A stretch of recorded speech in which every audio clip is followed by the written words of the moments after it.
मुरीद के तक डीआईजी जो इन्हें अगेंस्ट एक्शन करता था या उसके साथ इनको प्रोटेक्ट कर रहा था, उसके गन मैनों के पास भी फायर आर्म्स नहीं थी। वहां आके जितने पहले 3 टेयर्स थे, किसी के पास कोई फायर आर्म नहीं था।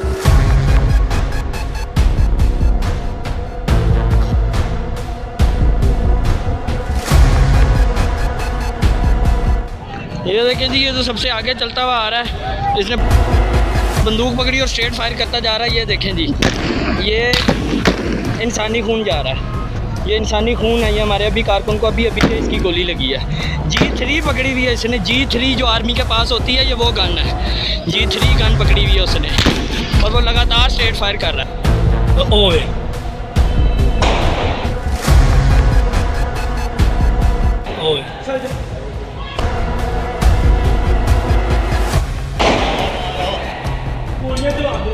सिवल जी नहीं, सिवल जी 2 जने थे पुलिस।